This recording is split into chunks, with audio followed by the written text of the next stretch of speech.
عمي تبون ما تروش العراق والله غنحبوك وما تروش العراق عمي تبون. بلاد ما زالت تحتاجك عمي تبون ما تروش العراق. السلام عليكم ورحمة الله وبركاته. في الفيديو إن شاء الله بحول الله غادي نشوفوا عدة مواضيع. المنتخب السعودي لأقل من 17 سنة لعب مع المنتخب الأوزبكستاني لأقل من 17 سنة في النهائي ديال كأس آسيا للناشئين في السعودية. ماشي هذا هو المشكل. المشكل أن السعودية خصها تربح قدام الجمهور ديالها. ناض الأربيط طرد جوج اللاعبين من عند أوزبكستان، صدقوا لاعبينها بالتسعود، كانوا بينانتيات ما كانوا الله اعلم. المهم لعبوا بتسعود ديال اللاعبين. صافي المذيع بدا كيقول بان صافي المنتخب السعودي راه غادي يربح ان شاء الله بحول الله. صدقات تقلبت الكفه. يعني داكشي اللي هو السعداء وقعوا فيهم هو ان المنتخب الاوزبكستاني يقلب الكفه على منتخب السعوديه وربحوا ب2-0. واحد ضربه جزاء واحد البيت جا ما عرفت بحال جا. المهم الدفاع مستوه ما كاين. واحد منتخب ما عرفت بحالاش طلعوا بعد النهايه. اوزبكستان كاينه في عريق كاين وربحت الاوزبكستان الكاس ديال اسيا للناشئين. الموضوع الثاني هو عموته كان كيدرب الاردن، والاردن عارف العراقيين، يعني عارف بان كاينه واحد شويه ديال ناد. عموته صدمهم، واش قال لهم؟ ويلي عموته غادي ندرب السي محمد غادي يدرب العراق. حسين عموته مدرب لمنتخبنا الوطني العراقي، يعني هسه احنا مشكلتنا المدرب، دبيتوها كلها براس المدرب. يعني الاتحاد والاداره والكادر ما يتحمل اي جزء. يعني هسه احنا من بدلنا المدرب راح نصعد كاس العالم، زين مو قبلها بدلنا كاتنش وجبنا كاساس وصار 3 سنوات كاساس باللازم المنتخب.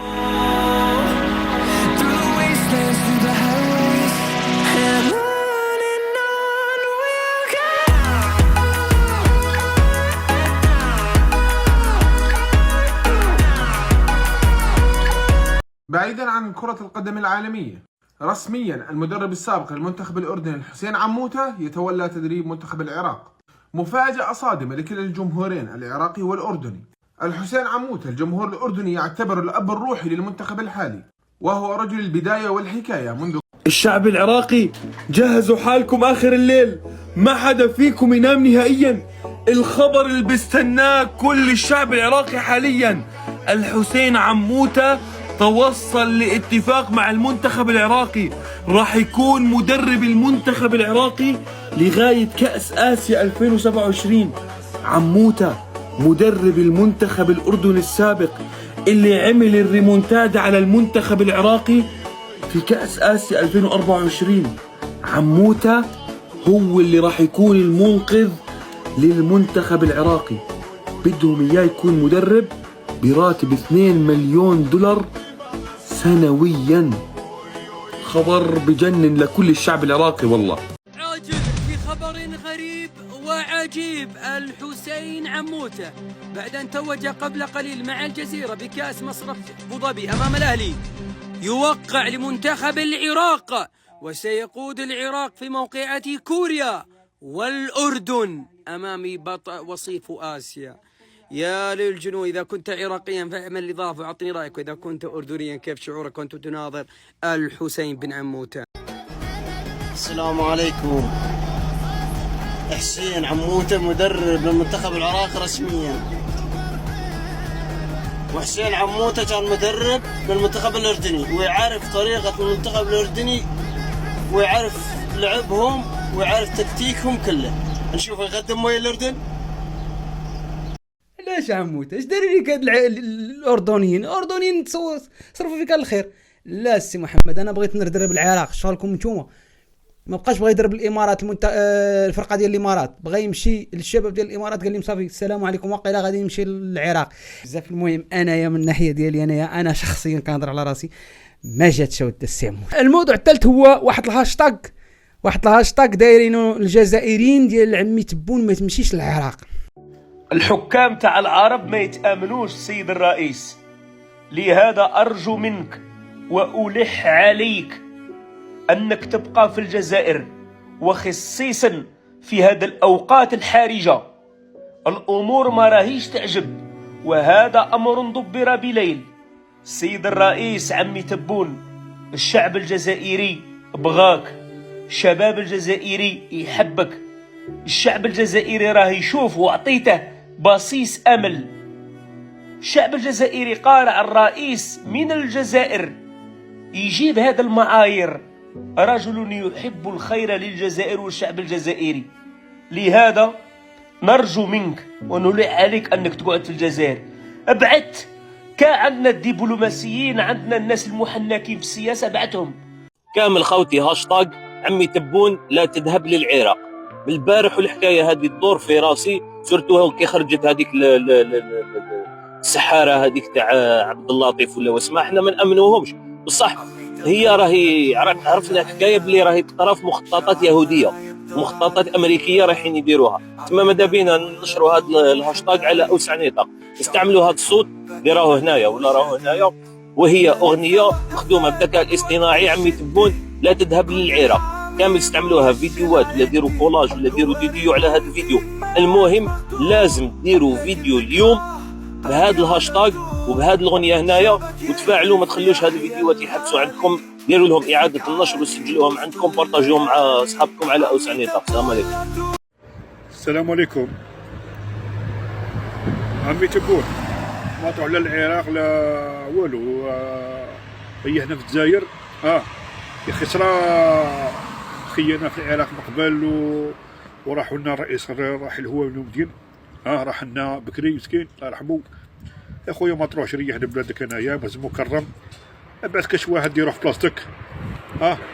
وحنا نحتاجوك. الدعوه راه بدات تحل عمي تبون، الدعوه راه بدات تحل عمي تبون بيك والدعوه تسقم ورانا باغيين نفرحوا. راه فينا غير شويه غبينا، راه باغي هذيك غبينا تنحى وريح وما تروحش. بس كاش واحد يروح لبلاصتك وصاي، هذا ما كان. احنا رانا نسحقوك. وسمارك دروك سمارك بابانا. وهذا يا عمي تبون الله يحفظك، وبالك تروح عمي تبون ما تروحش. هذه يا عمي تبون الله يحفظك. تحية الشعب الجزائري. السلام عليكم. عمي تبون والله العظيم غير في بن جراح الصوب كاع يتكراو يهضر معايا، ولات عومه لهنا كاع يحبوا كاع راهم يهضروا معايا. قالوا لي قول لعمي تبون بالك يروح للعراق. للعراق راهي بالك شغل عفسام وفخاخه، الا رحت غير رحت كشرب عيسو خويا، روح يكبر راسك عمي تبون يا وانت زعيم تسحقوك.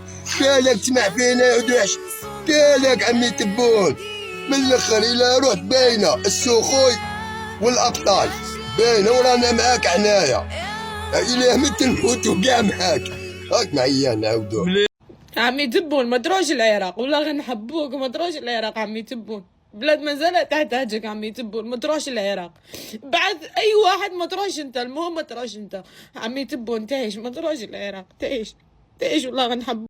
يا لي زالجيروا اليوم يوصل الميساج ويطلع هذا الهاشتاج يا جماعه. الرئيس تبون كلنا ضد فكره انه يذهب للعراق يا جماعه. العراق بلد الغدر، يعني بلد مسلم ولكن بلد غدر. ضحية بالرئيس صدام حسين في عيد أضحى المبارك، صبيحة العيد الناس تضحي بالغنم وما ضحوا به. والله بلد مكائد وبلد غدر، يعني حاشا الإسلام والمسلمين يا جماعة. كلنا نرفض فكرة ذهاب الرئيس تبون إلى العراق. طلعوا لنا الهاشتاج يا جماعة، لن نضحي برئيسنا، مازلنا نحتاجوك تبون، ومازال العمل قدامك، مازال الخدمة بزاف قدامك ما كملتهاش، لازمك تكملها إن شاء الله. وطلعوا لنا الهاشتاج يا جماعه ومشكورين وبارك الله فيكم جميعا والسلام عليكم ورحمه الله. وان المشكل ديال هذا الهاشتاج هذا كان واحد المره مشى بومدين، مشى للعراق وكان هبط في سوريا، ومنين منين هبط في سوريا مشى للعراق، ومنين جا مريض شويه ماشي هو هذاك، يعني قال واقيلا ياك ما تسمم في العراق. حتى حنا المغاربه كنقول لك عمي تبون ما تمشيش للعراق، حنا مازال بغيناك في الجزائر، تبقى في الجزائر دائما وابدا، حنا بغيناك تما. اللي كعزه الطينه بالله هي ديك التكهنات، قالت لهم الرئيس ديال الجزائر قريبا غتكون عنده واحد دعوه هكا صحيه وخطيره. صاحبي يموت ما بقاش بغي يرقد.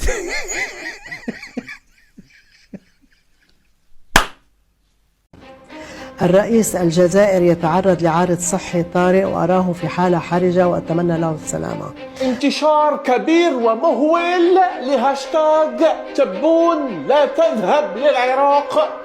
الشعب الجزائري يطالب الرئيس تبون بعدم المجازفة والمغامرة والذهاب للعراق مخافة الغدر به وخداعه وتسميمه في بغداد. والسبب تبعوا معايا، الرئيس العراقي دس السم للرئيس الجزائري وقال إن الأعراض ظهرت عليه أثناء مغادرته للتوقف في دمشق للقاء حافظ الأسد، ما دفع آخرين لاتهام حافظ بأنه هو من دس السم له استنادا على خلافات سابقة بينهما.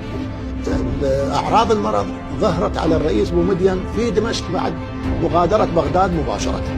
الإخوان، الرئيس الجزائري عبد المجيد تبون يتلقى دعوة رسمية من نظيره العراقي لحضور القمة العربية المعزم إقامتها في العراق ببغداد.